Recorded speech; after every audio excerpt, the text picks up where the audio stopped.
नमस्ते बच्चों, मेरा नाम सचिन कुमार और you are watching your live class from Janarwadi college. Guys, हम पढ़ रहे हैं यहाँ पर बायोलॉजी और मेरा नाम क्या है? Sachin Kumar.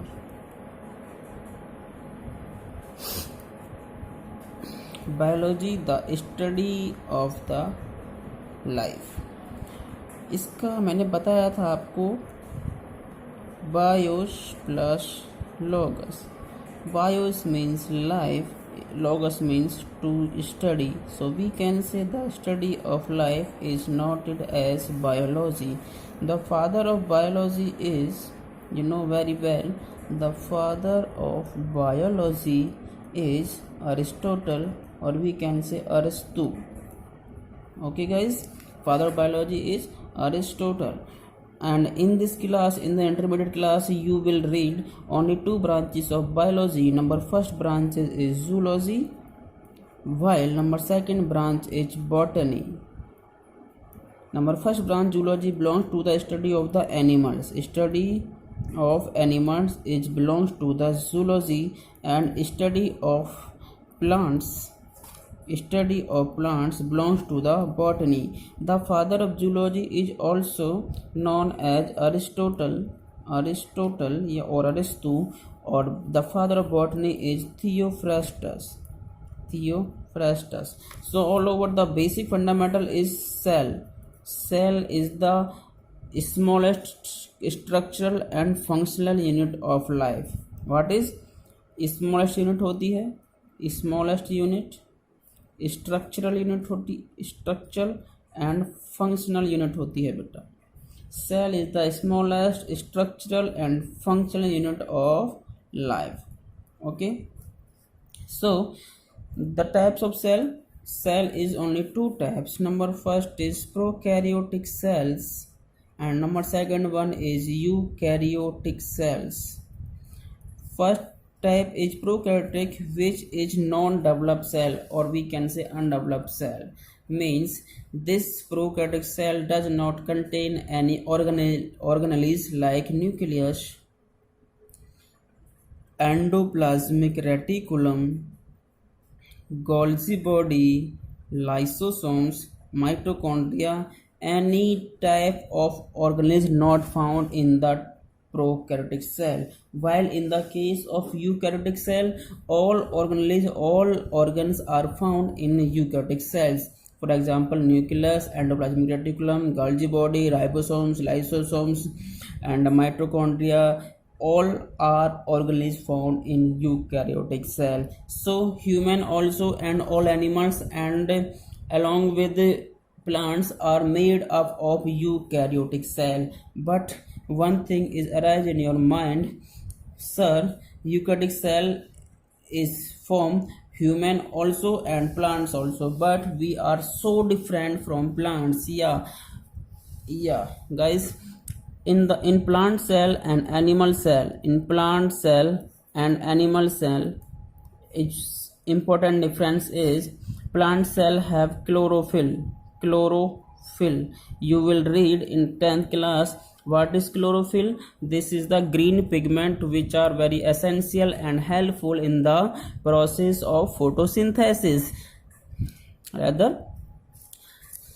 Therefore plants are known as autotrophs because they contain chlorophyll, which are very helpful in the process of photosynthesis, while animal cell does not contain chlorophyll.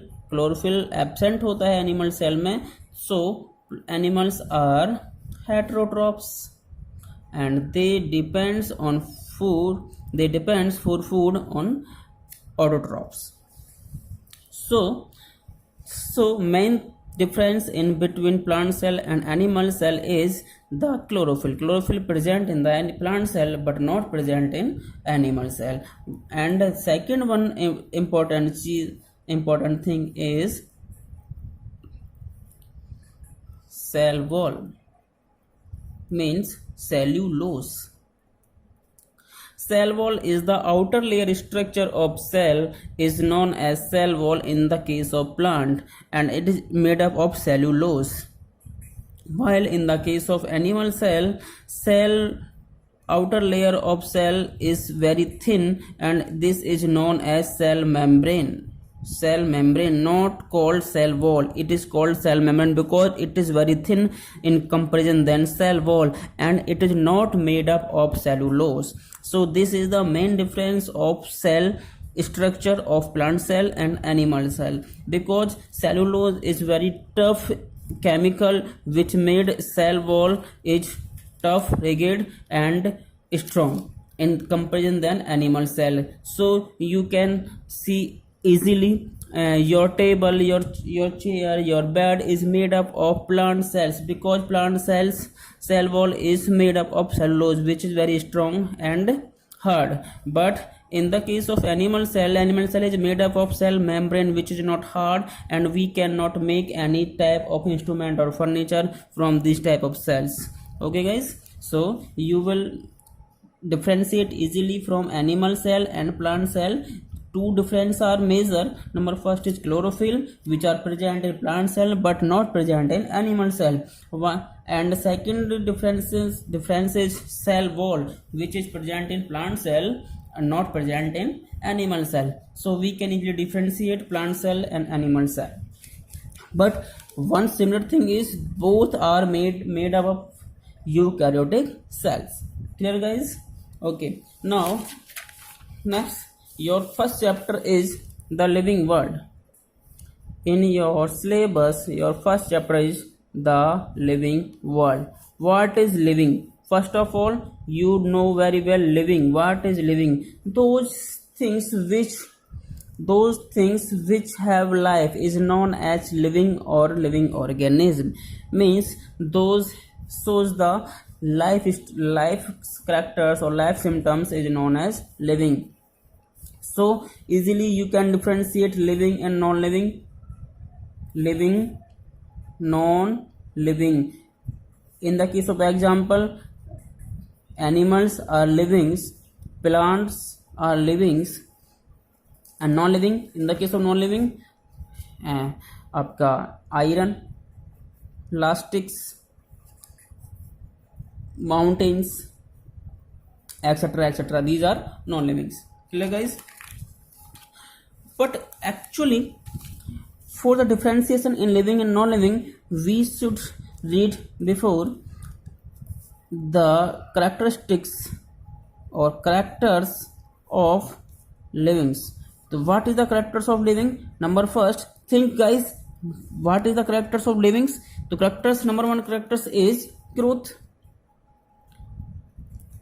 Living's organism shows the growth regularly, but non-living not shows the growth. For example, human increase in human baby when the time of birth very small, but in the rising of their age he increase in size and weight and mass. ठीक है, तो growth, in the scenario of growth, human baby takes growth, but not animals shows growth for a certain period, only for a certain period, but plants shows a growth for whole life. Plants growth whole life, but animals shows growth only a certain period. Clear guys? One thing extra, some non-living also shows growth, but that means they are not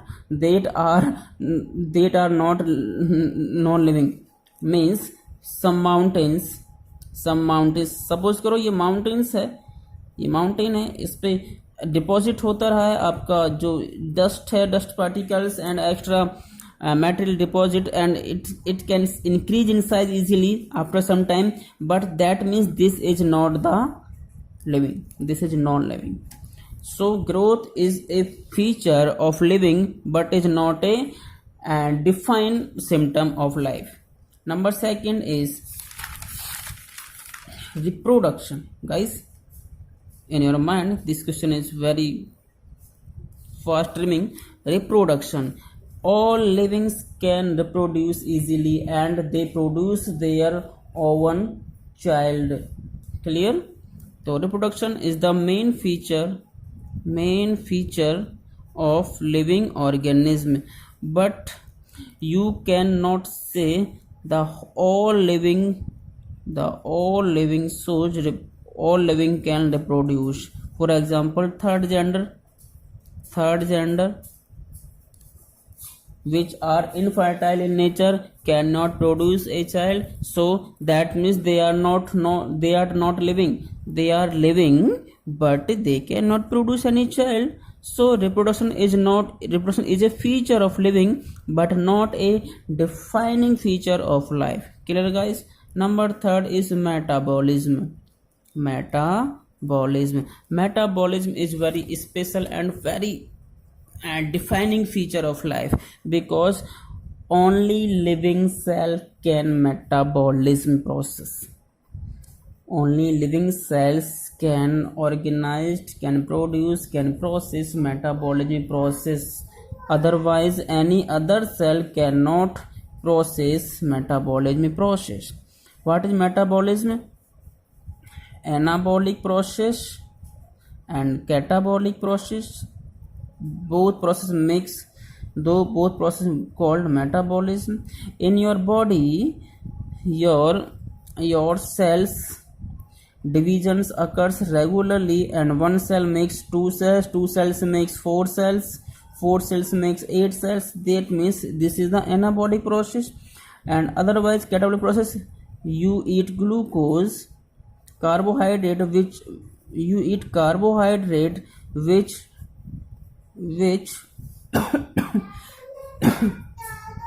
अभी अभी यार बेटा, which can easily destroyed, or which in two or more molecules in glucose and fructose. This is catabolic process. So these both process, anabolic process and catabolic process, only occurs in metabolism processing. Clear, guys? So this is the main defining feature of life. Metabolism is the main defining feature of life. This is can occurs only in a living cell, not a non-living cell. Thank you.